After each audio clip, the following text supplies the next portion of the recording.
Warning: the following story is very disturbing and not suitable for all viewers. It contains violence and horror that might be upsetting. Viewer discretion is advised. In the ancient land of Israel, a dark and horrific tale unfolded, one that still shocks those who hear it today. This is the story of the Levite and his concubine from the book of Judges, chapter 19. The story starts with a blunt statement. At this particular time, Israel had no king. It was a lawless time where anything could happen. Once upon a time, there was a man from the tribe of Levi who lived in the hill country of Ephraim. He had a concubine, a woman who was like a wife but with fewer rights. Had married a woman, a sort of second status wife, not quite a wife by not free either. She had all the tasks of a wife, but none of the status, like a live-in girlfriend who did not have the right to break off the relationship. One day, she ran away from him and returned to her father's house in Bethlehem, seeking refuge. But this woman did break it off, so to speak, by leaving her husband and returning to her father's house.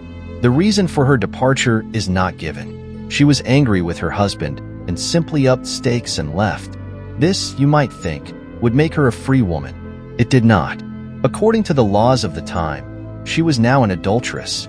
She lived in her father's house for 4 months. At the end of this time, her husband followed her to try to get her back, which suggests that she was the offended party. After 4 long months, the Levite decided to go after her and bring her back. He traveled to Bethlehem and spoke kindly to her, convincing her to return with him. We are told that he spoke tenderly to her, but we are not told what her response was. Her father welcomed him warmly, and they stayed for several days, eating and drinking. There was no doubt about her father's response. He welcomed the husband back with open arms. The 2 men ate and drank and talked for several days. There was, ominously, no mention of the woman. When the husband prepared to leave, the woman's father urged him to stay. And stay. The men talked and laughed and enjoyed each other's company for nearly a week. The father was so pressing in his repeated invitations that it looks as if these were 2 rather lonely, isolated men who longed for fellowship with each other rather than marriage and a family with a woman. But finally, the Levite insisted they must leave and head back home. The Levite seemed to be ignoring his wife, and perhaps the Bible is giving us a clue as to why she left him in the first place. Eventually, the 2 men made their farewells, and the husband set out with his 2 saddled donkeys and his concubine. Notice that the Bible alerts the reader to the politics of this group. It mentions the donkeys before the woman. There was quite a distance to be covered on this journey, more than they could manage in one day. They had to look for somewhere to stay the night. The man's servant suggested that they spend the night in the hill town of Jebus. The town later became the city of Jerusalem, but at this time it was still a Canaanite city, and the man preferred to stay in an Israelite town. He no doubt felt they would be safer with their own kind, and decided to press on to an Israelite town called Gibeah. Not a good choice, as it turned out. As they traveled, night began to fall, and they needed a place to stay. They arrived in the town of Gibeah, in the territory of the tribe of Benjamin. They waited in the town square, hoping someone would offer them shelter.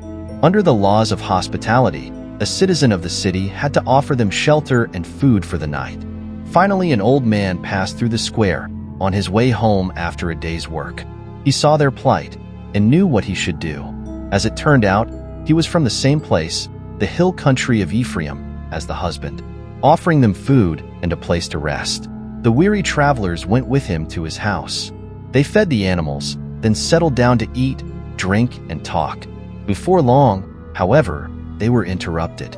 The men of the city, whom the Bible rightly describes as perverse, surrounded the house and started pounding on the door.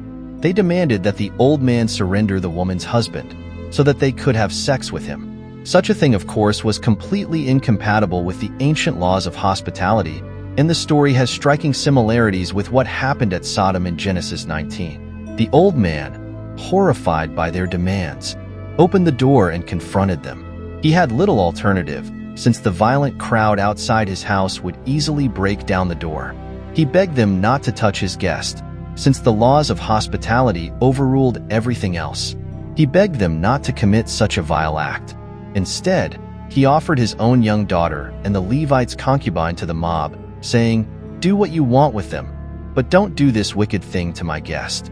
We see how important these laws were when we read the alternative he offered the crowd. He would give them his own daughter, a virgin, and the nameless concubine as well, if they would spare his male guest. The crowd was in no mood to bargain, so, horrifyingly, the young man, the traveler, desperate to save himself, took hold of his concubine and pushed her out the door into the vile crowd of men. The men of Gibeah seized her and abused her all night long. They violated her in the most horrific ways imaginable, showing no mercy or humanity. Throughout the night, they subjected her to continuous, brutal sexual assault, treating her as less than human. Her fate is too terrible to imagine. The Bible says simply that they wantonly raped and abused her all through the night until the morning. Then they let her go. The physical and emotional agony she endured was beyond comprehension, and by morning, she was left battered, broken, and on the brink of death. They did unspeakable things to her, showing no mercy or humanity. As the first light of dawn appeared, they finally let her go. She stumbled back to the house and collapsed at the door. She crawled back to the door of the house where she would, she thought, find shelter. All was silent, and she was unable to make herself heard. When it was light, her husband opened the door and looked out, immediately seeing her lying on the doorstep with her hands outstretched towards the threshold. When the Levite opened the door in the morning, he found her lying there, lifeless. And what was the husband's reaction? There was not a hint of anguish or tenderness in his words. "Get up, we are going." He callously told her to get up, but there was no response. She was dead. He placed her body on his donkey and returned home, filled with rage and sorrow. What follows it is even more horrific than the rape itself. At home, he did something shocking. He took a knife and cut her body into 12 pieces, sending each piece to a different tribe of Israel. This gruesome act was meant to show the people of Israel the horror of what had happened. When the tribes of Israel received the pieces of the concubine's body, they were horrified and outraged. They gathered together to seek justice for the terrible crime. They decided to go to war against the tribe of Benjamin, demanding that the men of Gibeah be punished. The Benjaminites refused to hand over the guilty men, leading to a brutal civil war. The battle was fierce and bloody, with thousands of lives lost on both sides. In the end, the tribe of Benjamin was nearly wiped out, and the town of Gibeah was destroyed. This story from the Bible is one of the darkest and most disturbing tales, showing the depths of human cruelty and the consequences of moral corruption. It serves as a grim reminder of the need for justice and the horrors that can arise when evil is left unchecked.